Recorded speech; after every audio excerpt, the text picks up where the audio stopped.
3.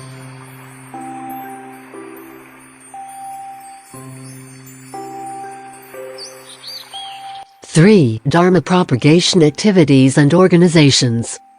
In 1912, after the founding of the Republic of China, although works for New Buddhism appeared promising under the leadership of Masters Jigchen and Tikshu, opposition was nonetheless persistent. Internally, there were the obstinate dominances of Zhejiang monastic conservatives and authoritative lay monarchs, whilst externally featured the separatist military regime. Temple seizures by the army, domestic conflicts, and obligatory conversion of temple properties into schools. So as to ensure organizational Buddhist reform as well as effective resistance to external oppressions, Master Tikshu and Venerable Renshan founded, in 1912, the Buddhist Progress Society at the Jitavana Vihara in Nanjing. They held a preparatory meeting at Jinshan Temple. However, due to overly hostile remarks made by Venerable Renshan, the Jinshan confrontation incident occurred. As a result, conceptions of the Buddhist Progress Society came to no avail. That same year, Venerable Jinggen united monastic elders in the Jiangsu and Zhejiang area, along with Venerable Daoji, 1870–1934, from the Beijing Faiyuan Temple, to establish the Chenghua Buddhist Association at Shanghai Jinggan Temple. In 1912, the inauguration ceremony took place at Shanghai Liaoyun Temple, which was attended by over 100 monastic representatives from all 17 provinces including Venerables Yuan Ying, Daixian, and Tikshu. Unanimously, Venerable Jinggen was elected president of the first National Buddhist Association in history. The association was later renamed the Buddhist Association of China, today the most authoritative Buddhist organization in mainland China. Subsequently, Buddhist societies, centers of study, and medical societies were established with vocations of publication, education, and charity to propagate Buddhism back into society. As the Buddhist Association of China carried on, confrontations between Venerable Tikshu and Venerable Yuan Ying, once friends, returned to mind. With Master Tikshu on the side of Sangha reform and Venerable Yuan Ying on the opposing side vying for the Jiangsu and Zhejiang region monastic conservative side, as well as the dissension and discord amongst their respective disciples. These two monastics, once alike brothers and sharing similar values, went their separate ways. At that time, Master Tikshu and Chiang Kai-shek shared a close friendship.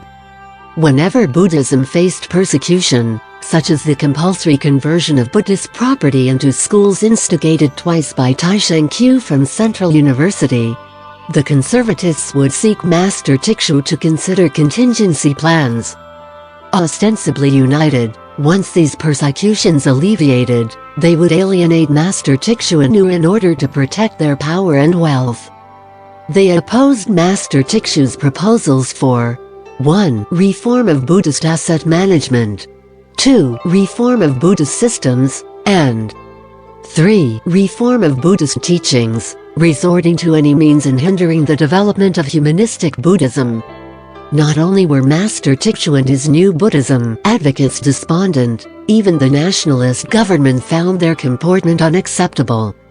Consequently, in 1945, following the victory against the Japanese, Chiang Kai-shek issued an order for Master Tikshu to reinstate the Buddhist Association of China by establishing a Chinese Buddhist Reform Committee, whose members included Tikshu, Master Changkya, Xu Yun, Yuan Ying, Chang Yuan, Quan Lang and Li Ziquan.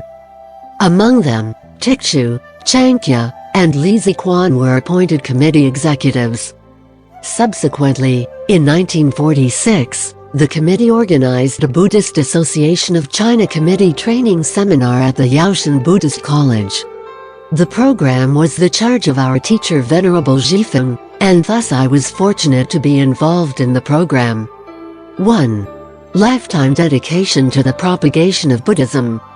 As Master Tikshu spoke quietly in a heavy Zhejiang accent, I honestly did not understand much of his speeches in the training seminar. The only part that still echoes in my mind is, we must do it for Buddhism. We must do it for Buddhism. One day, I unwittingly crossed paths with Master Taichung. I therefore stepped aside and joined my palms respectfully. Likewise he stopped, looked at me, and then said, "Good, good, good." Though the meeting was brief, his simple words of good and for Buddhism left a tremendous influence on my endeavors in propagating humanistic Buddhism.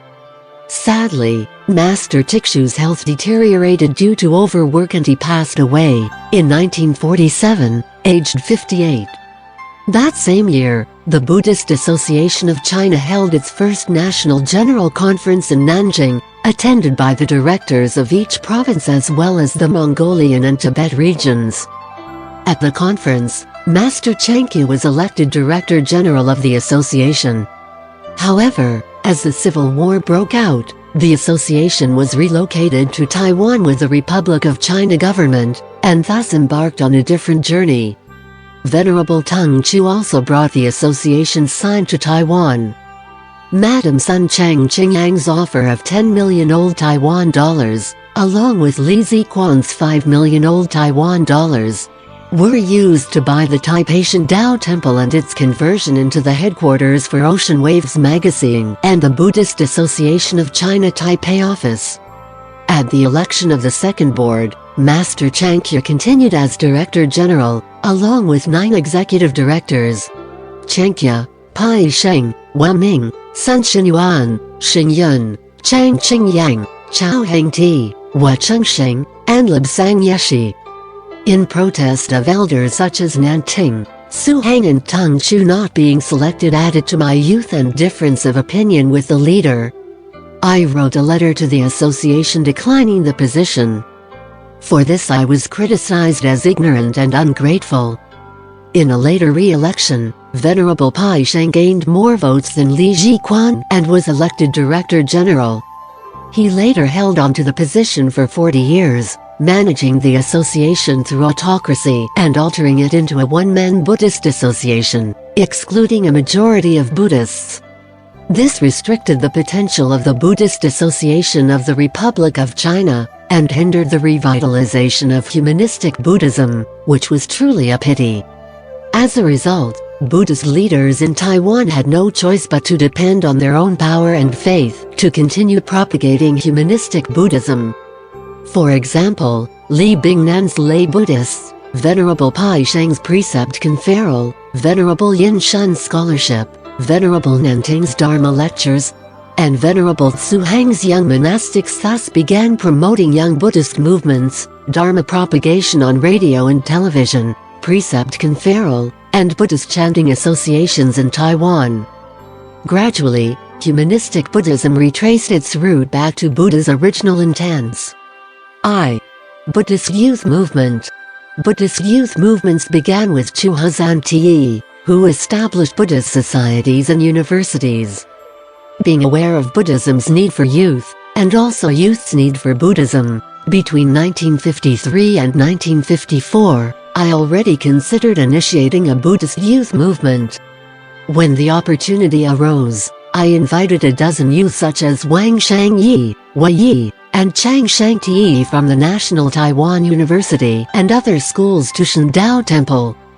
At the meeting, these youths decided to gather a group of, at most, 80 young adults at the Yuantong Temple in the Chung Township of Taipei County for an excursion, a temple visit and to hold activities there.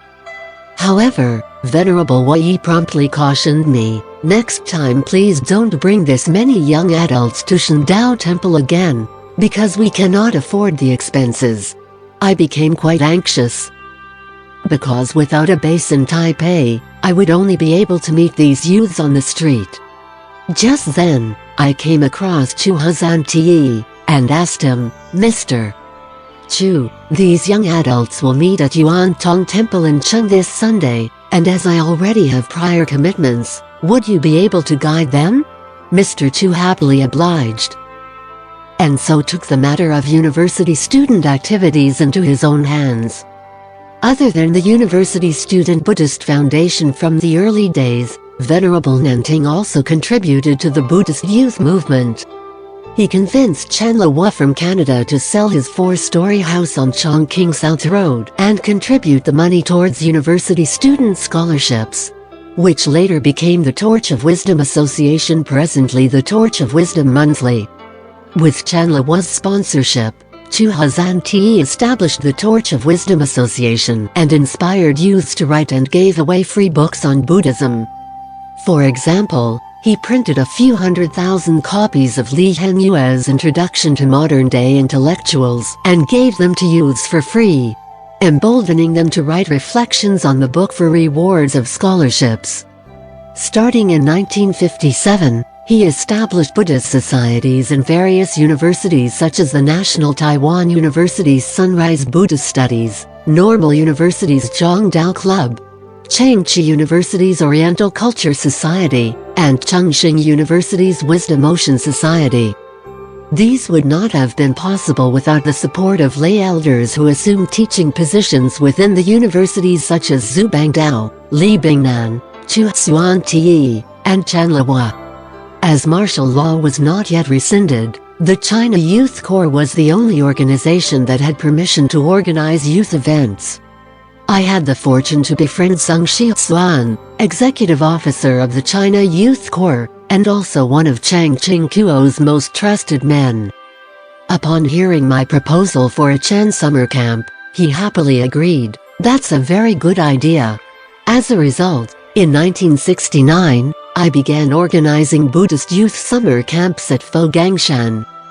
To ensure a smooth management of the summer camp, I borrowed a few China Youth Corporation flags with the help of Zhang Peijing, then committee member at the KOC on China Youth Corps, and erected them outside Fogangshan. This exempted us from government interference, and the camp was thus carried out without any problem. As the Corps was under Chang Qingquo's leadership, the flags meant his patronage, which guaranteed our freedom to do anything. Consequently, through the camps, outstanding Buddhist youth such as Venerable Yi Kung, Venerable Chao Hui, Su Chengchai, Ku Ching Mai and Ju Hui Zhen were nurtured. In that followed, though we only offered 100 vacancies for college students for the 2-week Buddhist education experience, we were astounded to receive over 600 applications from over 40 colleges and universities. Other than extending into one extra batch, we also had to purchase extra necessities. As it was during the time of Fogangshan's founding, we had limited budget and resources.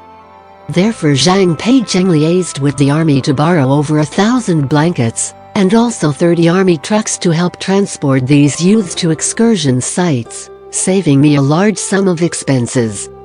At the end of these camps, 108 youths bade to take refuge to become formal Buddhists.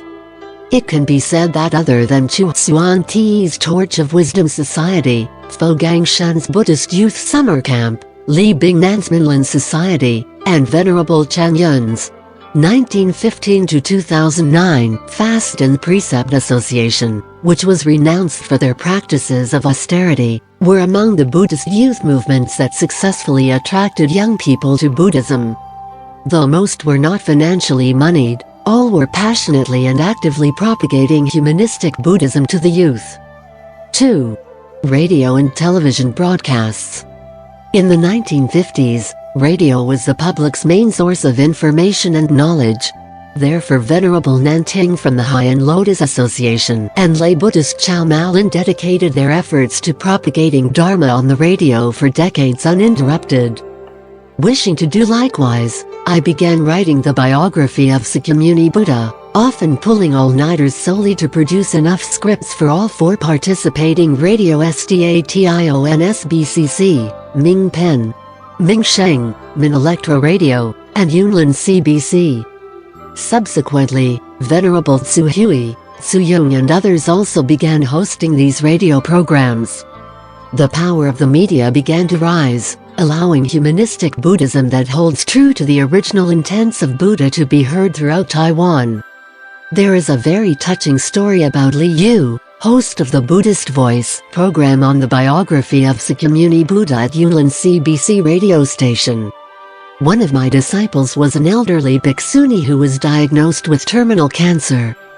When she sought advice for ways to face death, I said to her, as a monastic, all you need to do is focus on what you can do for Buddhism, and pay no attention to the matters of life and death. Therefore she began raising funds for the radio program, encouraging people to contribute by $5. As a result, she managed to raise $1,000 for the radio station, enabling Liu's station to sustain for many more years. Miraculously, this bhikshuni's cancer disappeared without any treatment. There is a saying, imagine if classrooms were movie theaters. This makes ample sense to me, because when children come by inept teachers in the classroom, their time in class would be as unbearable as prison, but the situation can be swiftly improved by the use of movies. Hence Gangshan, following the use of radio, began to propagate the Dharma via movie and television. It began with the biography of Sakyamuni Buddha in the Jingo Theater, with a director by the name of Liang who scripted overly sensual scenes between Siddhartha and Yasodhara. As consultant of the movie, I objected the idea, but was deemed by the director as overly backward. Therefore I withdrew from the project. After the movie was shown, some Buddhists saw my name listed as consultant in the movie, and came to stir up some trouble at our Hsing Buddhist Cultural Service Center out of protest. In 1962, Taiwan's first television station, Taiwan Television Enterprise, was born. The daily broadcasts consisted mostly of programs produced by Christian organizations or the Catholic Hongqi program service. Buddhism was excluded from these opportunities till 1979, when a television producer named Pai Huyuan, a Muslim, proposed a daily half-hour Buddhist program on TTV priced at $120,000 per episode. This truly was an impossible price to me. Yet, for the propagation of Buddhism, I was willing to exhaust all resources to produce the first television program Nectar, which aired for 24 minutes each time. This event was advertised on Central Daily News with the following announcement. As of September 4, 1949, the Buddhist program Nectar will air on TTV every Wednesday evening from 7 o'clock to 7:30 p.m. However, upon seeing this advertisement, Madam Chiang Kai-shek immediately forbade the program from airing. Not even Hao Peitsen or Chang Wei-kuo could dissuade her. Apoplectic, I remonstrated to TTV General Manager Liang Xiaohuang, who explained that it was my 3-minute appearance on the show that resulted in the ban. I am not preaching Buddhism. It is merely the promotion of a proper understanding concerning the Ulambana festival. I protested. Monastics are not permitted to appear on television, said Liang. Aren't there characters of Buddhist monks on your drama shows? I asked. Those are not real monks, so it's acceptable, replied Liang. Without a choice, I was forced to remove those 3 minutes, leaving 21 minutes remaining in the show. On another occasion, a journalist from Central Daily News informed me that the news about Venerable Tsu Hang's post-mortem body relic would be banned if Madam Chiang were in Taiwan. But since she had left for the United States, they were able to publish a full-page report. Madam Chiang's Christian faith essentially restricted any Buddhist program from airing on television, but I remained valiant for the sake of the Dharma, and continued to contest for Buddhist rights. It was no simple task to have Buddhist programs airing on all 3 prevailing television stations, each lasting the usual 3 months of a given season. Because artists or programs were exclusive to distinct stations at that time, meaning that they could not appear on other stations.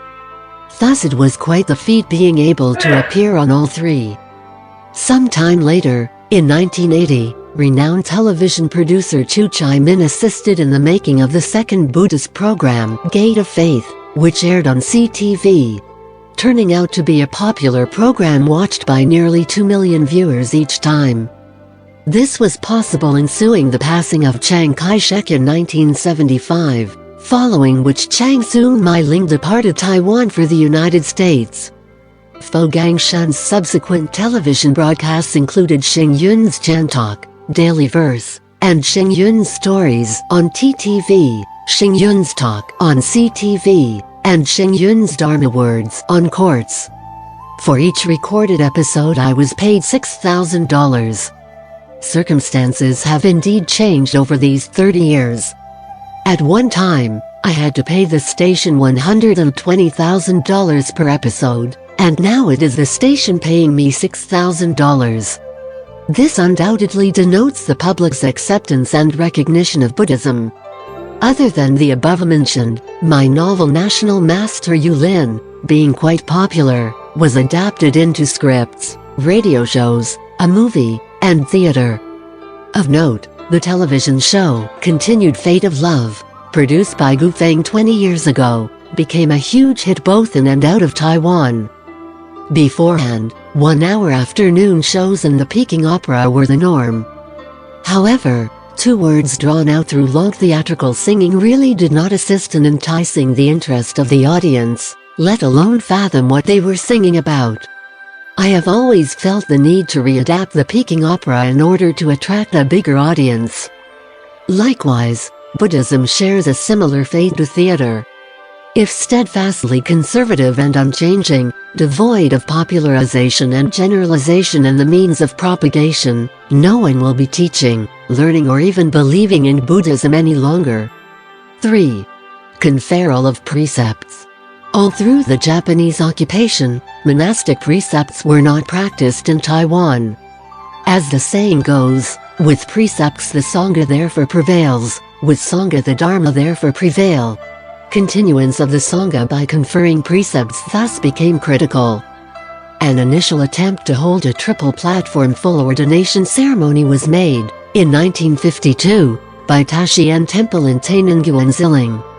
Venerable Hsing took the opportunity to negotiate with the government and put the Buddhist Association of the Republic of China in charge. For that particular ceremony, Venerable Kaizen was appointed the Sila Acharya, Venerable Chai Kain the Instructing Acharya, Venerable Taichung the Karma Acharya, Venerable Tao Yuan as a Teaching Acharya along with Venerables Cheng Ling, Nanting, Hui Feng, and Zhu Yun as the Witnessing Masters, as well as Venerables Pa Yisheng as Kayatang, and Chai Ti as Piatang. Owing to unexpected obligations, Venerable Nanting became unavailable, and therefore I replaced him. As a result, I became one of the 10 witnessing masters in the first triple platform full ordination ceremony held in Taiwan. Statutes of the Buddhist Association of the Republic of China allowed a temple to host only one comprehensive ordination ceremony per year. Hence Yuan Kang Temple on Lionhead Mountain, Taipei Shipu Temple, Keelung Ling Quan Temple on Yue Mai Mountain, Taipei Ling Yun Temple in Quan Yin Mountain, and Taichung Pao Chu Temple all took turns hosting the ceremony. In those days, the Buddhist Association of the Republic of China held dominion, and no temples were allowed to organize precept ceremonies or issue ordination certificates without their permission. In 1967, I tried registering as a host for the event, but was refused permission till 1977, whilst other temples had been hosts at least 2 to 3 times. As Gangshan Monastery was not yet an officially registered temple in Kaohsiung County, I envisaged holding the ceremony at Yilan Lei Ying Temple or Keelung Kailo Temple. Auspiciously with the aid of Chan Po Fen, I was able to successfully obtain permission, and thus brought the event to Gangshan Monastery. To maintain equilibrium, I invited Venerable Ching Shen to act as chief coordinator. However, for the issuances of ordination certificates, the association charged $500 per certificate for both monastic and lay precepts. Despite disbursement, Venerable Qing Liang still refused to issue these certificates. So I paid it no mind. Full ordination ceremonies are meant as a benefit for social order and enhanced moral ethics. If I adhere to this principle, no one can impede me in holding ordination or precept ceremonies. In 1997, Gangshan hosted its first triple platform full ordination ceremony, lasting 3 months. All procedures followed those set by traditional monasteries in mainland China. An instructing Acharya was invited to teach, rehearse, and formally confer the precepts, as well as tutor the preceptees, akin to a short-term Buddhist college program.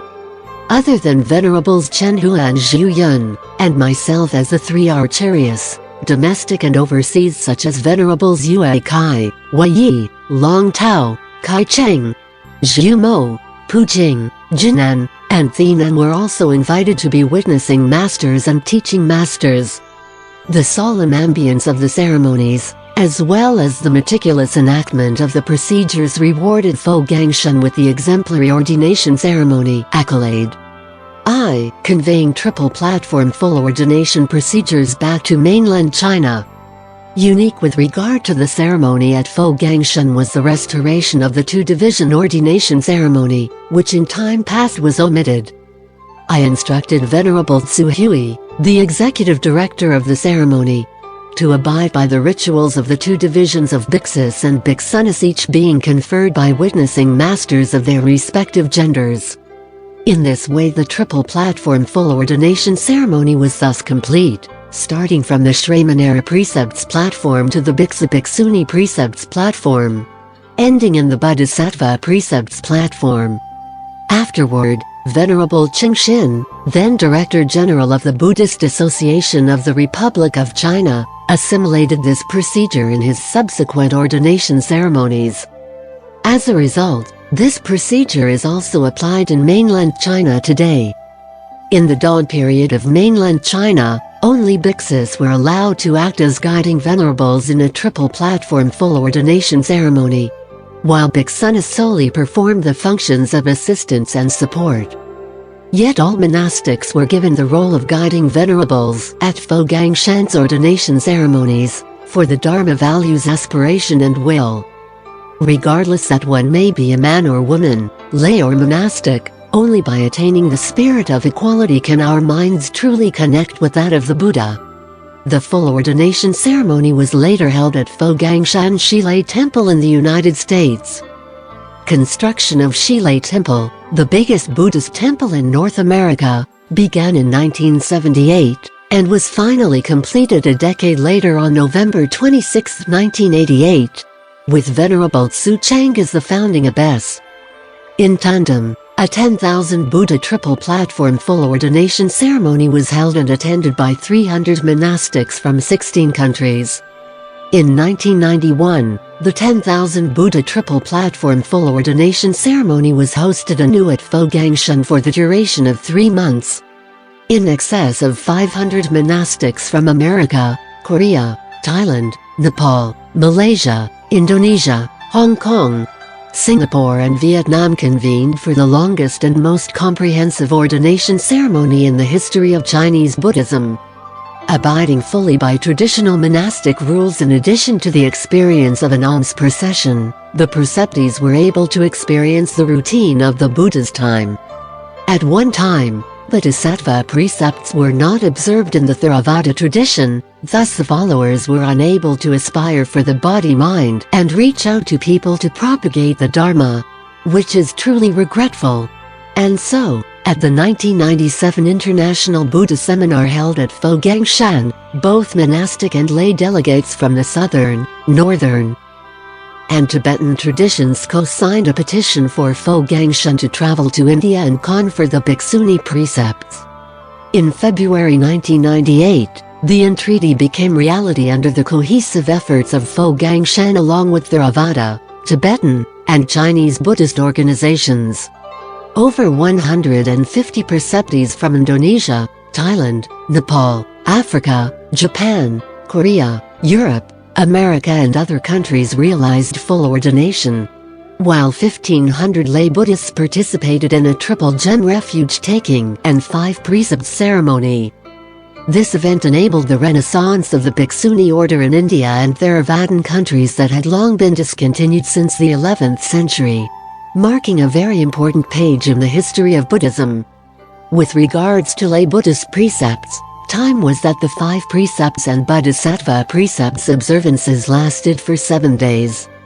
so as to adapt to the needs of modern times, while still emphasizing the spirit of eternally abiding the precepts above momentary pledges.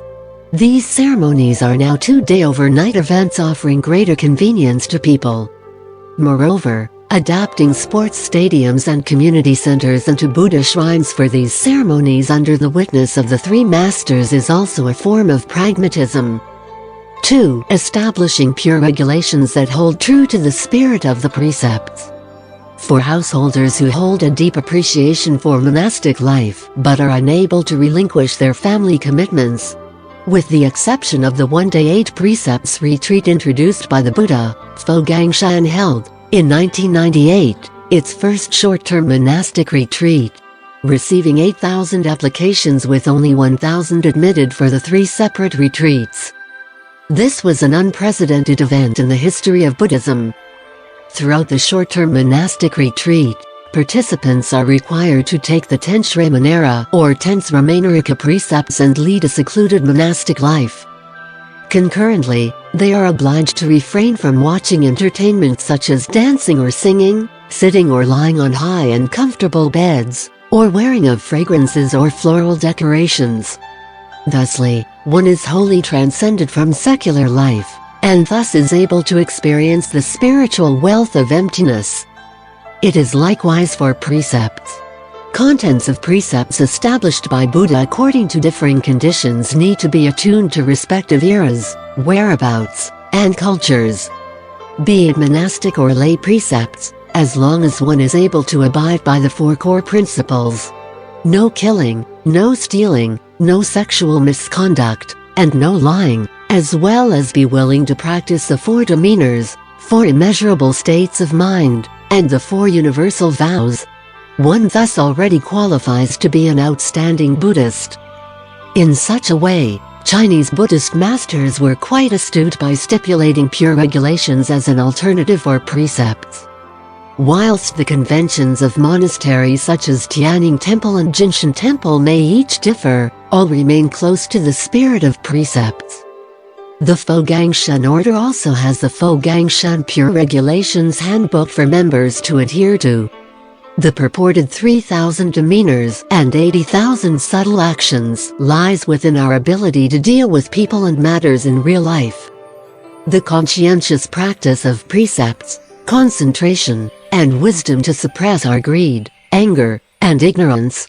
Hence gaining acceptance by others is also a means for us to quell our afflictions and habits through remembering to benefit all sentient beings. As once stated, Buddhahood is attained the instant our human characters are perfected. This was, and is Buddha's original intent in establishing the precepts for this world. 5. Buddhist Chanting Association. During the early days of Taiwan, chanting Buddha's name was the most popular custom amongst Buddhists. For instance, the Taichung Buddhist Lotus Society founded by Li Bingnan, Fengshan Buddhist Lotus Association by Venerable Zhu Yun in Kaohsiung, and the Yilan Buddhist Chanting Association by Me. Moreover, the Lingyang Mountain Temple founded by Venerable Miao Lin in Puli focused mainly on chanting Buddha's name. Amid the aforesaid, Li Bingnan's Buddhist Lotus Society is regarded as the forerunner. Li Bingnan, courtesy name Sulu, took refuge under Master Yingang at a young age, and dedicated his life to propagating Pure Land Buddhism. In 1950, he founded the Taichung Buddhist Lotus Society with Tung Cheng Kai, Chu Huang Yan, Shu Shaosheng, and Chang Sung Po. Numerous chanting classes were held on a weekly basis. Li's work was a major cause for the prosperity of Pure Land Buddhism within post-recovery Taiwan. Li was well learned in worldly knowledge and Buddhist studies, though he was said to have engaged in the dual propagation of Confucianism and Buddhism. He in fact applied the essence of Confucian thoughts in the form of Buddhist practices. He also founded the Body Hospital, Sukaing Library, bands, and harmonica bands, as well as arts and literary classes to integrate old and new generations as one. In appealing to youth, he steered clear of monastic communities and taking in students, creating new opportunities for Buddhism. The Taichung Buddhist Lotus Society was just as prosperous as Master Huiyuan's Donglan Temple from bygone days. They held collective chanting services and promoted Pure Land practices. Stories of supernatural responses experienced by lay Buddhists Li Qingyuan and Lin Qingzhong were recorded in experiences of passing away under Buddha's blessings. Lin Kankai, author of the book, was also one who aspired to be reborn in the Western Pure Land. After his body was cremated, hundreds of relics remained.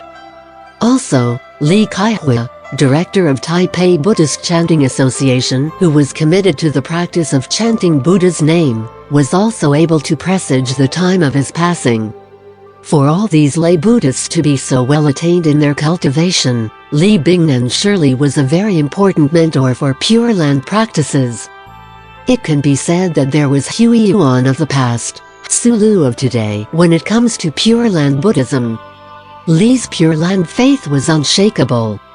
When Venerable Yinshan introduced his work New Pure Land Concepts that criticized the Western Pure Land, Li's students initiated a movement in Taichung to burn the book.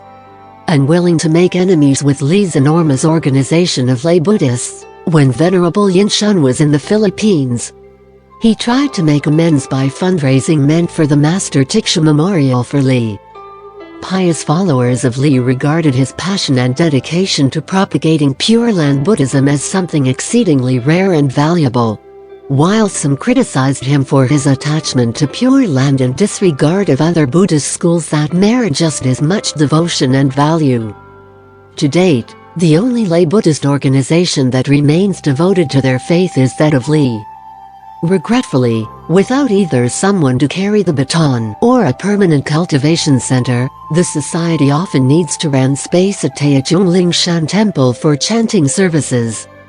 After Li passed away, the association thus became leaderless.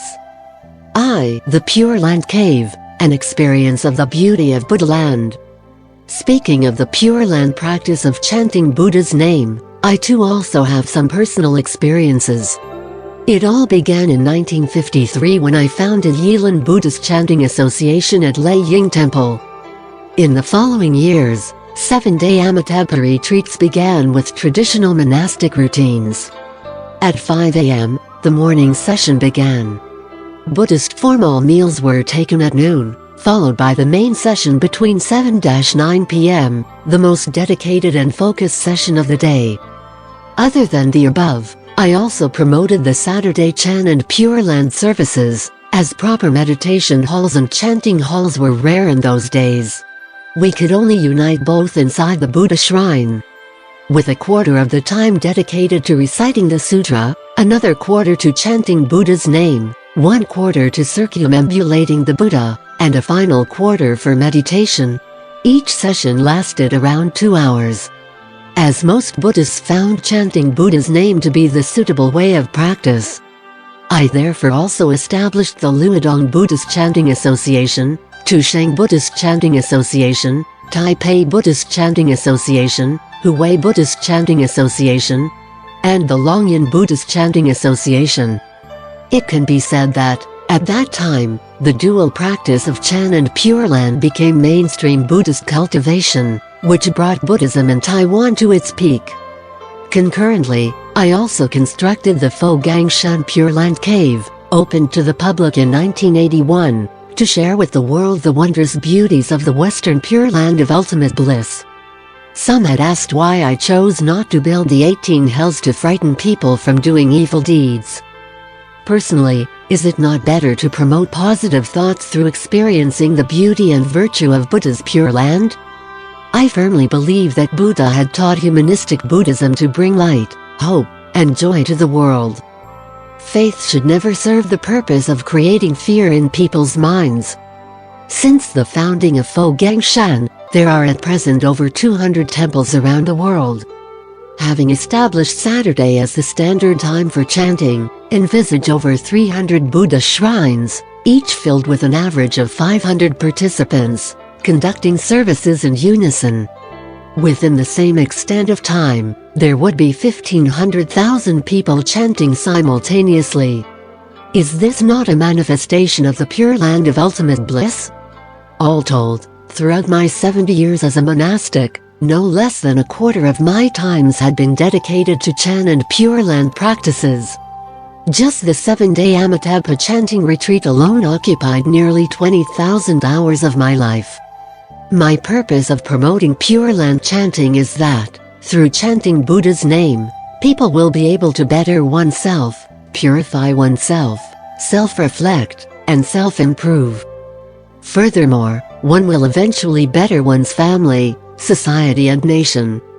Thus, without expecting people to do single-minded and attentive chanting, this actually turned out to be easier to accept for many. V. Buddhist societies.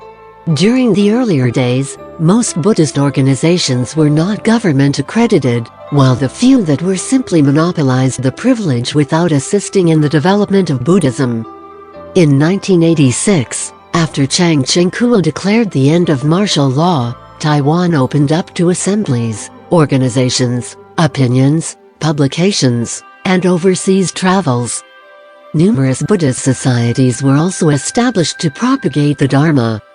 Some of the prevailing Buddhist societies in Taiwan include Buddhist Association of the Republic of China, Blia Chenghua Headquarters, Lay Buddhist Association Republic of China, Chinese Buddhist Temple Association, Chinese Young Buddhist Association, Chinese Bhikshuni Association, Chenghua International Merits Association of Buddhapaya and Sangha Dana, and Tsukai Foundation. Founded in 1991 as the Changhua Buddha's Light Association in Taipei, the association was then renamed Buddha's Light International Association World Headquarters and was inaugurated in Los Angeles at the Music Center in 1992 with in excess of 4,000 members from over 45 countries around the world.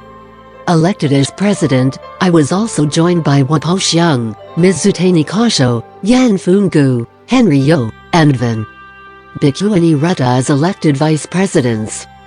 During the inauguration, I spoke on the theme Joy and Harmony to elaborate on how humanistic Buddhism remains true to the Buddha's original intents in 6 points. 1. From monastic to lay Buddhists. 2. From temples into society. 3. From self-learning to altruism. 4. From quietude to activity. 5. From students to teachers. 6. From local to the world. The founding of Blia has opened a door for lay Buddhists to take part in the work of Dharma propagation, which not only fulfills Buddha's spirit of equality, but also sees the influence of humanistic Buddhism further enriched. With the objectives: 1. To advocate humanistic Buddhism. 2. To establish a pure land in this world. 3. To purify the minds of people in this world. 4. To be dedicated to world peace. The Blia now has over 170 chapters, around 2,000 sub-chapters, and millions of members in more than 70 countries worldwide, across the 5 continents. In July 2003, Blia also became the first Buddhist organization to be accorded NGO in special consultative status by the Economic and Social Council of the United Nations. This honor would not be possible without the joint efforts of both the monastic and lay members of the association. Following the founding of Blia, in 1994 the Blia Young Adults Division was founded with Venerable Hui Chuan as president. In just a few years, Yade divisions across the world and within Taiwan were established. Of note, the Taiwan Yade headquarters initiated the New Life, 5 Precepts for Youth, to promote the 5 Precepts among youths. Annually, tens of thousands of young adults have responded to the movement by observing the 5 Precepts: no killing, no stealing, no sexual misconduct, no lying, and no intoxicants. Furthermore, the annual charity trips to India, mainland China, Malaysia, Philippines and Brazil offer young adults opportunities to provide sanitation, teaching, and medical consultation services. Over 100 Samagati and Sadhana lecturers have also been trained to deliver talks in schools so as to promote the 3 Acts of Goodness movement. In 2015, the marvelous Malaysia Young Buddhists concert attracted 8,000 youths to sing their passion and mission for Buddhism. These new champions of Dharma propagation certainly provide boundless hopes for the future. To date, there are nearly 200 existing aids that are actively reaching out to schools and communities to highlight the influence of humanistic Buddhism in purifying human minds. My idea is to enable not just monastic and lay Buddhists to learn and practice the Dharma, but to also allow people from all walks of life, young and old, man and woman, to grow as one. Thus the concept of Blia certainly had a place for children's education. In 2000, the Buddha's Light Scouts was formed at Gangshan, and subsequently chapters all over the world. Being the first international Buddhist Scouts group, Buddha's Light Scouts now includes pre-Cub Scouts, Cub Scouts, Boy Scouts, and Rover Scouts. Not only do they pay regular visits to the elderly who dwell alone, they even participated in the recovery works of the Morika typhoon disasters. These scouts wholly and fittingly demonstrate the spirits of wisdom, kindness, and courage. Different faiths, same purpose, purifying human minds. For a long time, Buddhists have solely focused on repetitive chanting of Buddhist sutras without reading or reflecting on the contents, which truly concerns me. As the Buddhist procedure of learning involves entering the state of samadhi through hearing, reflecting, and practicing the Dharma, I created the Humanistic Buddhist Reading Association in January 2002 as a means to promote reading. For over a decade, Venerable Chupe has formed over 2,000 reading groups, and actively promoted various reading techniques, reading seminars, and even reading expositions. The development of the Reading Association has further enhanced interest in spiritual growth in Buddhists. In February and May 2015, the Chungju Federation of Traditional Religious Associations and United Association of Humanistic Buddhism were subsequently established.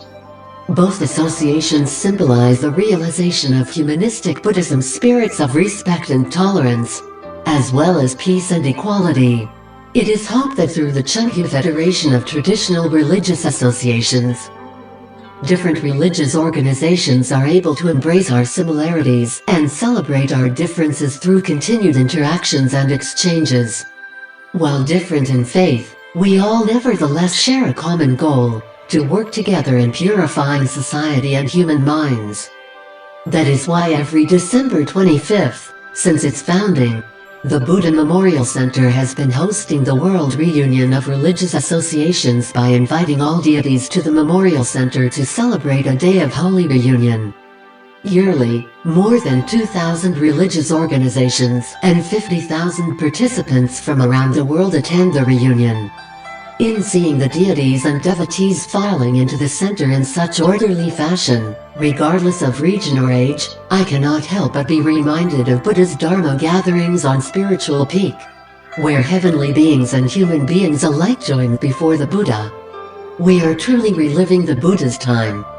Furthermore, under the collaboration of Tzu Yung, Hui Chuan, Yu Yung, Man Yi, Chupe, and Mala, the newly established United Association of Humanistic Buddhism now has a membership of over 200 temples or Buddhist organizations, as well as over 400 individual members such as Dashiong Vihara, Sifachan Monastery, Gangshan, Luminary International Buddhist Society, Chungju Bhiksunis Association, Lingju Mountain Buddhist Society, Bliss and Damp, Wisdom Society, and so on.